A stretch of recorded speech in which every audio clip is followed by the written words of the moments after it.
চলো নিজ নিকেতনে, সংসার বিদেশে বিদেশির বেশে, ভ্রম কেন অকারণে, মন চলো নিজ নিকেতনে।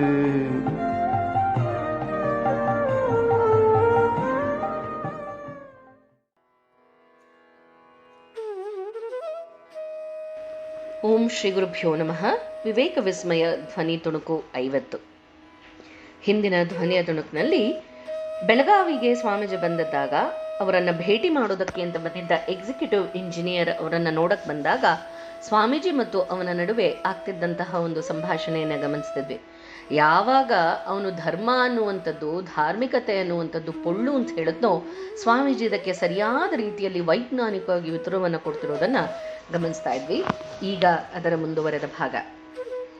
ಹೀಗೆ ಅತ್ಯಂತ ವೈಜ್ಞಾನಿಕವಾಗಿ ತರ್ಕಬದ್ಧವಾಗಿ ಮಾತನಾಡಿದಂತಹ ಸ್ವಾಮೀಜಿ ತನ್ನನ್ನು ಸುಮ್ಮನಾಗಿಸಿದಾಗ ಆ ಎಕ್ಸಿಕ್ಯೂಟಿವ್ ಇಂಜಿನಿಯರ್ಗೆ ಅಸಾಧ್ಯವಾದಂತಹ ಕೋಪ ಬಂದ್ಬಿಡ್ತು. ತಡೆಯೋದಕ್ಕೆ ಸಾಧ್ಯವಾಗದಲೇ ಇರುವಂತಹ ಅವಿನಯದಿಂದ ಸ್ವಾಮೀಜಿ ಹತ್ರ ವರ್ತಿಸೋದಕ್ಕೆ ಪ್ರಾರಂಭ ಮಾಡ್ದ. ಆಗ ಸ್ವಾಮೀಜಿ ಅತಿಥೇಯರಾದಂತಹ ಭಾಟೆಯವರನ್ನ ಸಹಿಸದಲೇ ಪ್ರತಿಭಟಿಸಿದ್ರು. ತಕ್ಷಣ ಸ್ವಾಮೀಜಿ ಮುಗುಳ್ನಗತ ಮಧ್ಯ ಪ್ರವೇಶ ಮಾಡಿ ಹೇಳ್ತಾರೆ, ಇರ್ಲಿ ಬಿಡಿ ಭಾಟೆಯವರೇ, ಪರವಾಗಿಲ್ಲ ಅಂತ ಹೇಳ್ತಾ ಸಮಾಧಾನಗೊಳಿಸಿದ್ರು. ಸ್ವಾಮೀಜಿ ಈ ಬಗ್ಗೆ ಚರ್ಚೆಗಳಲ್ಲಿ ಭಾಗವಹಿಸ್ತಾ ಇದ್ರು ಅಂತಾದ್ರೂ ಕೂಡ ಸ್ವಾಮೀಜಿ ಉದ್ದೇಶ ಚರ್ಚೆಯಲ್ಲಿ ಗೆಲ್ಲಬೇಕು ಅನ್ನೋದಕ್ಕಿಂತ ಹೆಚ್ಚಾಗಿ ಸರಿಯಾದ ಸತ್ಯಾಂಶವನ್ನು ತೋರಿಸ್ಕೊಡೋದಾಗಿರ್ತಿತ್ತು. ಹಿಂದೂ ಧರ್ಮ ಇನ್ನೂ ಜೀವಂತವಾಗಿದೆ ಅನ್ನೋದ ಸತ್ಯವನ್ನ ಭಾರತಕ್ಕಷ್ಟೇ ಅಲ್ಲದೆ ಇಡೀ ಜಗತ್ತಿಗೆ ತೋರಿಸ್ಕೊಡೋದಕ್ಕೆ, ಹಾಗೆ ವೇದಾಂತದಲ್ಲಿ ಅಡಗಿರುವಂತಹ ಅನರ್ಘ್ಯವಾದ ಸತ್ಯವನ್ನ ಇಡೀ ವಿಶ್ವಕ್ಕೆ ಅದರ ಮೇಲೆ ವರ್ಷಿಸೋದಕ್ಕೆ ಕಾಲ ಸನ್ನಿಹಿತವಾಗ್ತಿದೆ ಅನ್ನೋದನ್ನ ತಿಳಿಸ್ಕೊಡೋದಕ್ಕೆ ಸ್ವಾಮೀಜಿ ಅದರ ಇಚ್ಛೆಯಾಗಿತ್ತು. ಇದನ್ನ ಸ್ವತಃ ಸ್ವಾಮೀಜಿನೇ ಸ್ಪಷ್ಟಪಡಿಸ್ತಾರೆ. ತಮ್ಮ ಜೀವನದ ಉದ್ದೇಶ, ಒಂದು ಕಲ್ಪನೆ ಅವರಲ್ಲಿ ಮೂಡ್ತಾ ಇರೋದನ್ನ ನಾವಿಲ್ಲಿ ನೋಡಬಹುದಾಗಿದೆ. ಒಂದು ದಿನ ಭಾಟೆಯವರು ಸ್ವಾಮೀಜಿಯವರನ್ನ ಹರಿಪದ ಮಿತ್ರ ಅನ್ನುವಂಥವನ ಮನೆಗೆ ಕರೆದುಕೊಂಡು ಹೋಗಿ ಅವನಿಗೆ ಪರಿಚಯ ಮಾಡಿಸಿದ್ರು. ಇವನು ಅಲ್ಲಿನ ಅರಣ್ಯಾಧಿಕಾರಿಯಾಗಿದ್ದ. ಒಳ್ಳೆಯ ವಿದ್ಯಾವಂತ, ಬುದ್ಧಿವಂತ. ಆದ್ರೆ ದೇವರು, ಧರ್ಮ ಇದ್ಯಾವುದರಲ್ಲೂ ಕೂಡ ಅವನಿಗೆ ಸಂಪೂರ್ಣವಾದ ನಂಬಿಕೆ ಇರಲಿಲ್ಲ. ಎಲ್ಲವೂ ಅಳಿಸಿ ಹೋಗಿತ್ತು. ಎಲ್ಲ ಸಾಧು ಸನ್ಯಾಸಿಗಳು ಕೂಡ ಮೋಸಗಾರರು ಅನ್ನೋ ದೃಷ್ಟಿಯಲ್ಲೇ ನೋಡ್ತಿದ್ದ. ಈಗ ಸ್ವಾಮೀಜಿಯನ್ನು ನೋಡಿದಾಗ ಅವನಿಗೇ ಅರಿವಿಲ್ಲದ ಹಾಗೆ ಅವರಿಂದ ಆಕರ್ಷಿತನಾಗ್ಬಿಟ್ಟ. ಯಾಕೆ ಅಂದ್ರೆ ಸ್ವಾಮೀಜಿಯವರಲ್ಲಿದ್ದಂತಹ ರಾಯಲ್ ಸ್ಟೇಚರ್ ಆಗಿತ್ತು. ಯಾರೊಬ್ಬರು ಸ್ವಾಮಿ ವಿವೇಕಾನಂದರನ್ನ ನೋಡಿದ್ರು ಕೂಡ ಅವರಿಂದ ಪ್ರಭಾವಿತರಾಗ್ದಲೇ ಇರೋದಕ್ಕೆ ಸಾಧ್ಯವೇ ಇಲ್ಲ. ಪ್ರತಿಯೊಬ್ಬರು ಕೂಡ ಅವರನ್ನ ಮೆಸ್ಮರೈಸ್ ಆಗ್ತಾ ಇದ್ರು.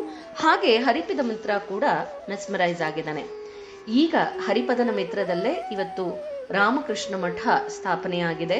ಅಲ್ಲಿ ಶ್ರೀರಾಮಕೃಷ್ಣರ ಸ್ವಾಮಿ ವಿವೇಕಾನಂದರ ಚಿಂತನೆ ಬೆಳಗಾವಿನಲ್ಲಿ ಪ್ರಸಾರವಾಗ್ತಾ ಇದೆ. ಈಗ ಅದೊಂದು ರಾಮಕೃಷ್ಣ ಆಶ್ರಮ ಕೂಡ ಆಗಿದೆ ಅನ್ನೋದನ್ನ ನಾವಿಲ್ಲಿ ಗುರುತಿಸ್ಬೇಕು. ಯಾವ ಹರಿಪದ ಮಿತ್ರ ಭಗವಂತನಲ್ಲಿ ಈ ಥರದ ಸಾಧನೆ ಚಿಂತನೆಗಳಲ್ಲಿ, ಸಾಧು ಸನ್ಯಾಸಿಗಳಲ್ಲಿ ನಂಬಿಕೆಯನ್ನ ಇರಲಿಲ್ವೋ, ಇವತ್ತು ಅವನ ಮನೆ ಇವತ್ತೊಂದು ದೊಡ್ಡ ಮಠವಾಗಿದೆ ಅನ್ನೋದನ್ನ ನಾವಿಲ್ಲಿ ಭಾವಿಸಿ ನೋಡ್ಬೇಕು. ಸ್ವಾಮೀಜಿ ಕೃಪೆ ಮಾಡಿರುವಂತಹ ಜಾಗ ಬೆಳಗಾಂನಲ್ಲಿರುವಂಥದ್ದು ಹಿಂದಿನ ರಾಮಕೃಷ್ಣ ಮಠ. ಅದೇ ಹರಿಪದ ಮಿತ್ರನ ಮನೆ ಅನ್ನೋದನ್ನ ಕೂಡ ನಾವಿಲ್ಲಿ ಗಮನಿಸಿ ನೋಡ್ಬೇಕು. ಇವನು ಹರಿಪದ ಮಿತ್ರ ಅಲ್ಲಿನ ಅರಣ್ಯಾಧಿಕಾರಿಯಾಗಿದ್ದ. ಒಳ್ಳೆ ವಿದ್ಯಾವಂತ, ಬುದ್ಧಿವಂತ. ಆದ್ರೆ ದೇವರು, ಧರ್ಮ ಇದೆಲ್ಲದರಲ್ಲಿ ಅವನ ನಂಬಿಕೆ ತುಂಬಾ ಅಳಿಸೋಗ್ಬಿಟ್ಟಿತ್ತು. ಎಲ್ಲ ಸಾಧು ಸನ್ಯಾಸಿಗಳನ್ನು ಕೂಡ ಮೋಸಗಾರರು ಅನ್ನೋ ದೃಷ್ಟಿಯಲ್ಲೇ ನೋಡ್ತಿದ್ದ. ಈಗ ಸ್ವಾಮೀಜಿಯನ್ನ ನೋಡಿದಾಗ ಅವನಿಗೇ ಅರಿವಿಲ್ಲದ ಹಾಗೆ ಸ್ವಾಮೀಜಿಯಿಂದ ಆಕರ್ಷಿತನಾಗ್ಬಿಟ್ಟಿದ್ದಾನೆ. ಶಾಂತವಾದ ಮುಖಮುದ್ರೆ, ಮಿಂಚಿನ ಹಾಗೆ ಮಿನುಗುವಂತಹ ಕಣ್ಗಳು, ಮೈ ಮೇಲೆ ಕಾಷಾಯ ವಸ್ತ್ರ, ತಲೆಗೆ ಸುತ್ತಕೊಂಡಿದ್ದಂತಹ ಪೇಟ, ಕಾಲಿಗೆ ಸಾಮಾನ್ಯರೂ ಕೂಡ ಬಳಸುವಂತಹ ಕೊಲ್ಲಾಪುರದ ಚಪ್ಪಲಿ ಸ್ವಾಮೀಜಿಯಲ್ಲಿತ್ತು. ಇದು ಹರಿಪದ ಮಿತ್ರನೇ ವರ್ಣಿಸೋ ಹಾಗೆ ಸ್ವಾಮೀಜಿಯ ಚಿತ್ರ.